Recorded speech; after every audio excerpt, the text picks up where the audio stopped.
What is it? Where does it begin? Where does it end? Before the Big Bang, time, did it exist? Or will it ever end? When our solar system reaches the end of its life, when we are no more, will time continue to exist? Independent of everything? Independent of all of us? Independent of space? A straight line? Is time something that flows? According to figures like Galileo and Newton, considered pioneers of classical physics, yes, time is absolute, unchanging, fixed. It flows independently of everything. Especially when absolute time is mentioned, Newton comes to everyone's mind. But do you remember that young man working in a patent office in Bern? Do you know what he wrote in his diary one day? Newton, I'm so sorry. Newton, Descartes, Galileo, Maxwell, and dozens of other scientists, dozens of names that changed history. With that sentence, he was, in a way, dissing them all. Gentlemen, I'm sorry, but that's not how it is, he was saying. Our rebellious young man, Albert Einstein, a man who, as a student, once said, "This phenomenon or that phenomenon doesn't interest me. I want to learn God's way of thinking. The rest is just details to me." A man who, even an hour before his death, took his notebook and pen in hand to take the final step needed to unravel God's mind. A man who died while trying to write the theory of everything. We'll talk a lot about Einstein, with all his merits and flaws, everything about him. My hands are so full with this man's life and perspective. But today we'll talk about time. And to understand and explain time, we first need to go back in time, to where everything began. Don't worry, we won't go as far back as Greek mythology or the philosophers of antiquity, a subject Aristotle and Copernicus pondered. We can discuss that separately if needed, but let's go back to the time when the phenomenon of time was first studied scientifically. Let's go to the 16th century. What a century, isn't it? Galileo, Newton, Barrow, Descartes. We're talking about an age of enlightenment that extended into the 17th century. And humanity first began studying time with Galileo Galilei. With Isaac Barrow and Isaac Newton, the concept of time, which would be accepted for centuries, nearly took its final form. According to all these scientists, time was absolute and universal, just as we mentioned earlier. Time defined in this way is also called Newtonian time, and this concept of time accepted as absolute was the same for everyone, a measurable yet imperceptible entity moving at a constant speed throughout the universe. Newton specifically believed that time and space were entirely separate elements of objective reality, and he believed that even if everything in the universe were to vanish, time would continue to exist on its own. What did Shakespeare say? The world is a stage, and according to Newton, the only thing that remained unchanged on this stage was time. It was the one thing he left untouched, treating it as constant even while explaining the laws of motion and gravity which fundamentally transformed the world. That's why we mentioned at the end of the last video, there was a problem Newton could never solve in his lifetime. It was a problem he believed was God's doing and something we could hardly possibly perceive. The most obvious evidence of this lay in the motion of Mercury, the planet in our solar system. Newton's laws could calculate everything perfectly, from the motion of an apple to the Earth's orbit, but Mercury simply wouldn't conform to these calculations. There was a constant deviation in its orbit. This was the very point where he said, "This must be God's work." In fact, some scientists, while trying to explain this, had even suggested the existence of another planet they called Vulcan, one we couldn't see. However, this deviation in Mercury's orbit could only be explained by the gravitational pull of another planet. But such a planet didn't actually exist. There was none whatsoever. There was no explanation for why Mercury's orbit defied all the laws. And as long as time remained constant, there wouldn't be one. Now I'm going to ask you to do something. It's very, very difficult, I know, but I want you to forget everything you know about time, how time passes, that it flows in a straight line, that we live our lives as a line between birth and death, that time is the same for everyone, that everyone experiences the same time everywhere, regardless of where or how you live.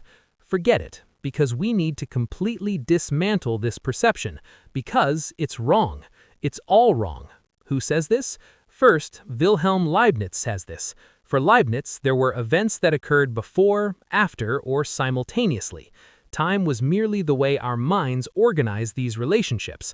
Later, from a more philosophical perspective, Immanuel Kant joined in. Immanuel Kant argued that time is not a thing that exists on its own, nor is it a sequence of things that exist on their own. According to Kant, time was merely the way our minds organize the experiences we possess. Kant argued that things existing independently of us and outside our minds do not actually exist in time. However, Albert Einstein would put an end to all these debates. In 1905, known as the miraculous year of physics and Einstein, he would publish 4 incredible papers, including the theory of special relativity, and after more than a decade of research, he would publish the theory of general relativity, thereby etching his name into history in a way that can never be erased. These are not things that can be explained in a single sentence, and we'll delve into the details later. But let's not lose focus. We were talking about time. What is time? This was the question that most puzzled Einstein, who was also a fan of Newton, because after seeing Maxwell's equations, Einstein was certain of one thing: the only constant in the universe was the speed of light. Regardless of where you looked or where you stood, the only thing moving at a constant speed, the only constant, was the movement of light. So in this situation, something in Newton's laws had to change. Something couldn't be constant, especially time. It couldn't be constant. Let's move forward with an example, a disaster scenario, a scenario where the sun disappears. One day, if our sun were to suddenly vanish in a way we hadn't noticed before, if we approach this scenario using Newton's law of gravitation, here's what would happen. The Earth would instantly be thrown out of its orbit and head toward the void of space. Instantly. Because according to Newton's law of gravitation, you can think of it as if there were a rope connecting 2 objects that attract each other, as if the larger object were reaching out and holding on to the smaller one, a constant and instantaneous force. But according to Einstein, this is impossible, because the only constant in the universe is the speed of light, and nothing can exceed it. The speed of light is our universal limit, and it takes approximately 8 minutes for sunlight to reach our Earth. And since the gravitational force moves exactly at the speed of light, if the sun were to disappear right now, we could go on living for 8 minutes as if nothing had happened. What comes next? That scenario isn't very pleasant. We'll talk about it later. This discovery was one of the most important in the history of science. And here's the strange part. We could have continued living under Newton's laws. We wouldn't even notice, because this isn't a situation we can perceive in our daily lives. Newton had calculated the movements of objects in our solar system with 99% accuracy as far as we can perceive in our daily lives. But that 1% margin, which wasn't a problem for us, was a problem for people like Einstein, and everything had to have an explanation. Einstein, how did he arrive at this conclusion then? Einstein had actually realized this when he was 16 years old. His thought experiments are famous. He could visualize any situation in his mind and use it to seek answers. In a thought experiment he devised at age 16, there was a train and 2 people. One was inside the train and the other was outside watching the train. The train was moving at an extremely high speed. Let's assume there are 2 trees 100 meters apart at the rear of this train, and lightning strikes both trees at the same time. According to Einstein's thought experiment, for the person standing outside the train, this event occurs simultaneously. Lightning strikes both trees at the same time. But from the perspective of the person on the speeding train, lightning strikes the first tree first, and then, after a short while, the other. Does the concept of relativity start to become a bit more clear? The same event, 2 different people, 2 different times. How is that possible? Now let's try to establish how the speed of light is constant using a slightly different example. In everyday life, speed as we perceive it is also relative and is calculated through addition and subtraction relative to a reference point. So imagine 2 cars. Let's say both are moving side by side at 60 kilometers per hour. For the people in each car, the speed of the other car is 0 relative to their own reference point, so it's not moving. But when the other car accelerates to 80 kilometers per hour, the car traveling at 60 kilometers per hour perceives that car as moving at 20 kilometers per hour. That's the basic principle, but this doesn't apply to the speed of light. For example, the speed of light is exactly 300 million meters per second, but for the sake of simplicity, let's say 300 million meters per second, and let's build a spaceship that can travel at 150 million meters per second, and let's move alongside a light particle. Under normal conditions, when we measure the speed of this light particle from the spaceship, the result should be 150 million meters per second, right? Well, no. Whether you measure from a stationary point or when you reach half the speed of light or 90% of it, no matter where you measure from, the speed of light will always be exactly 299,792,458 meters per second. How? Let's explain. Let's try to explain. E equals mc squared, physics' most famous equation. You've surely heard of it. Here, E is energy, m is mass, and c squared is the speed of light squared. And when Einstein first wrote this equation, he wrote it as m equals E over c squared. So energy and mass can be interchanged. Energy and mass. Hold on tight. Actually, it's the same thing. Everything you see, everything you know, everything we can hold in our hands, everything we can observe, it's actually energy. You're made of energy. And we're talking about a massive amount of energy. Let's take a single paperclip, for example. The thing that holds these papers together. If we could convert every atom that makes up this paperclip into energy, it would release an energy equivalent to 18 kilotons of TNT. And that's a force close to the atomic bomb dropped on Hiroshima. We'll talk about those too. But without straying from the topic, this equation, and thus Einstein, is saying this. As an object's speed increases, its energy increases, and consequently, its mass increases. And as it approaches the speed of light, it requires infinite, yes, infinite energy, and consequently, mass to maintain that speed. And that is precisely why exceeding the speed of light is impossible. The real point here that challenges our limits of perception is this. According to the physics we perceive, speed times time equals distance. But when you plug the speed of light into this equation, the physical laws as we know them don't apply. Because, as I said, the speed of light is constant. Therefore, there must be differences in time and distance.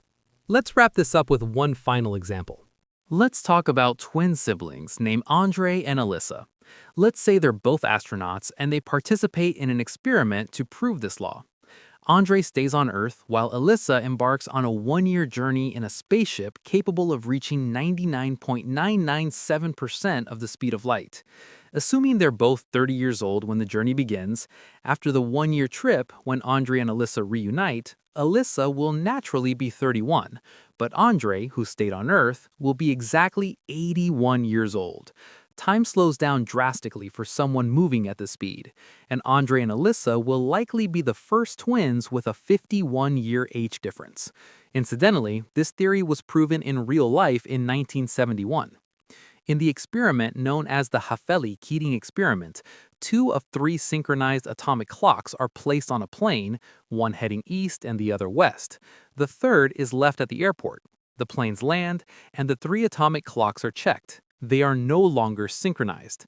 The clock on the plane flying east is 59 billionths of a second behind the one left at the airport. The one on the plane flying west is 273 billionths of a second behind. Isn't that hard to wrap your head around? The human mind just can't seem to accept it. But perhaps even a single example that affects our daily lives is enough to help us understand the importance of this theory. GPS systems, for instance. Since satellites in orbit move at extremely high speeds, a slight time difference occurs, and this time difference is constantly synchronized. Otherwise, if you were to check your location on an app like Google Maps right now, it could be off by several kilometers, and we wouldn't be able to pinpoint the exact location of anything. And all of this was just a very brief summary of Albert Einstein's special theory of relativity, published in 1905. As you may have noticed, I haven't yet mentioned gravity, or the general theory of relativity, or the quantum world that even Einstein struggled with. So I suppose we're just getting started. All the laws, theories, and examples I've mentioned, at some point a person might ask, what does this mean for my daily life? I don't fail to think about it myself from time to time. It feels so hard to grasp. You want to give up, but then I find myself thinking about the universe and thinking about the energy I mentioned just now, ours, everything's, that it's all just energy. Time, that it's all just an illusion, that everything, our perspective on events, our worries, our sorrows, our joys, our sadness, is all relative, that it changes depending on where we're looking from. When I think about all this, I say it's physics. It's actually telling me about myself, and it's completely changing my perspective on life, the universe, everything that happens, all social issues, politics, matter, psychology, and myself. My perspective, it changes it from the root. That's why, let's see what we'll learn about ourselves in the next video. Shall we meet again at the first opportunity? Until then, take very good care of yourselves. And as always, I'm so glad you're here. With love.